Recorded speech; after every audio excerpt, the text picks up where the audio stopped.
Sahabat-sahabat sekalian, ada yang bertanya apa kriteria obat-obatan, makanan atau minuman yang halal dan yang haram dalam Islam.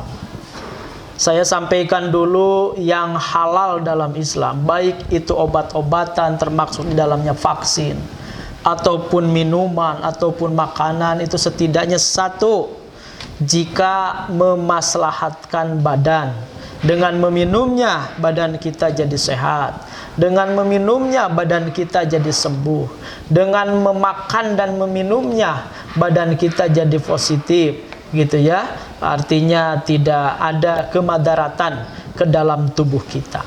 Yang nomor kedua, tidak merusak akal. Ya mungkin badan tidak rusak, tapi akal kita misalnya mabukah gitu, itu tidak merusak akal. Makanya khamr haram. Kenapa? Karena merusak akal. Kriteria makanan, minuman dan obat-obatan yang halal adalah tidak najis. Ya, yang najis itu haram gitu. Mungkin saja nanti kita ya ada zat-zat najis seperti alkohol, ada zat najis seperti di situ ada urin, atau ada bangkai, atau ada yang suka makan marus itu darah yang dikentalkan. Nah, itu jadi haram. Kenapa? Karena itu najis. Selanjutnya apalagi tidak menjijikkan secara harfiah, ya.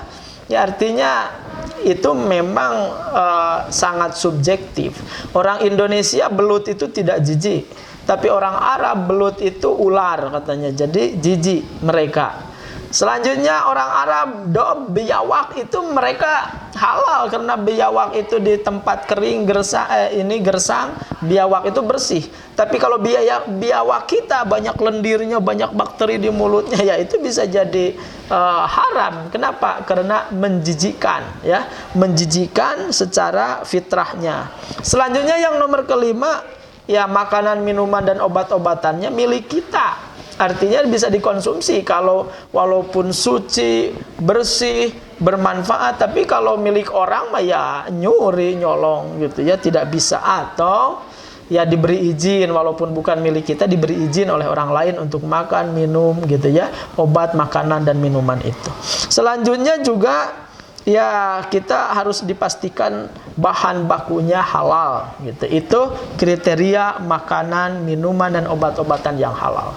Adapun kriteria obat-obatan, minuman dan makanan yang haram, yang pertama yang haram itu adalah memadaratkan badan.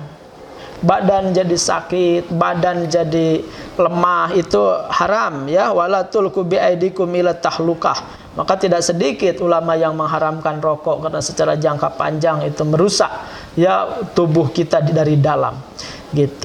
Selanjutnya yang nomor kedua, merusak akal, memabukkan. Ya enggak harus narkoba, enggak harus minuman keras. Kita makan daun kecubung saja, dipakai lalap terus kita sako, kita on, itu juga haram. Kenapa? Karena merusak akal kita.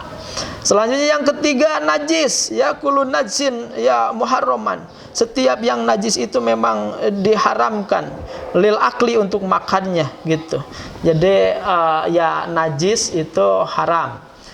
Kalau ada teman-teman kita yang menghalalkan, membolehkan ya urin unta gitu ya, ya itu masalah lain gitu. Walaupun debatable, tapi secara umum di mazhab Syafi'i termasuk urin unta juga itu haram karena najis. Ya, adapun ada hadis lain itu masih diperdebatkan oleh para ulama, dan ada asbabul wurudnya ditakwil bukan ke situ, bukan pembolehan gitu ya. Jadi tidak boleh yang najis. Selanjutnya juga yang apa saja yang haram, yang jijik ya, wa yuharrimu alaihimul khaba'ith. Ular, kalajengking, cacing dan lain-lain itu kan menjijikan, maka otomatis jadi haram. Atau yang haram cara mendapatkannya, dengan cara mencuri, dengan cara mencopet, dengan cara korupsi, itu jadi otomatis haram. Bukan haram zatnya, tapi haram mendapatkannya atau amal mendapatkannya. Kullu lahmin nabata min haramin fannaru aulabih. Setiap daging yang jadi dari barang haram maka ya neraka bagiannya, nauzubillah. Itu saja kriteria makanan, minuman, dan obat-obatan yang halal maupun yang haram.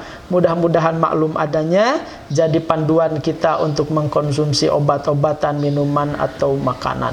Akhirul kalam, Assalamualaikum warahmatullahi wabarakatuh.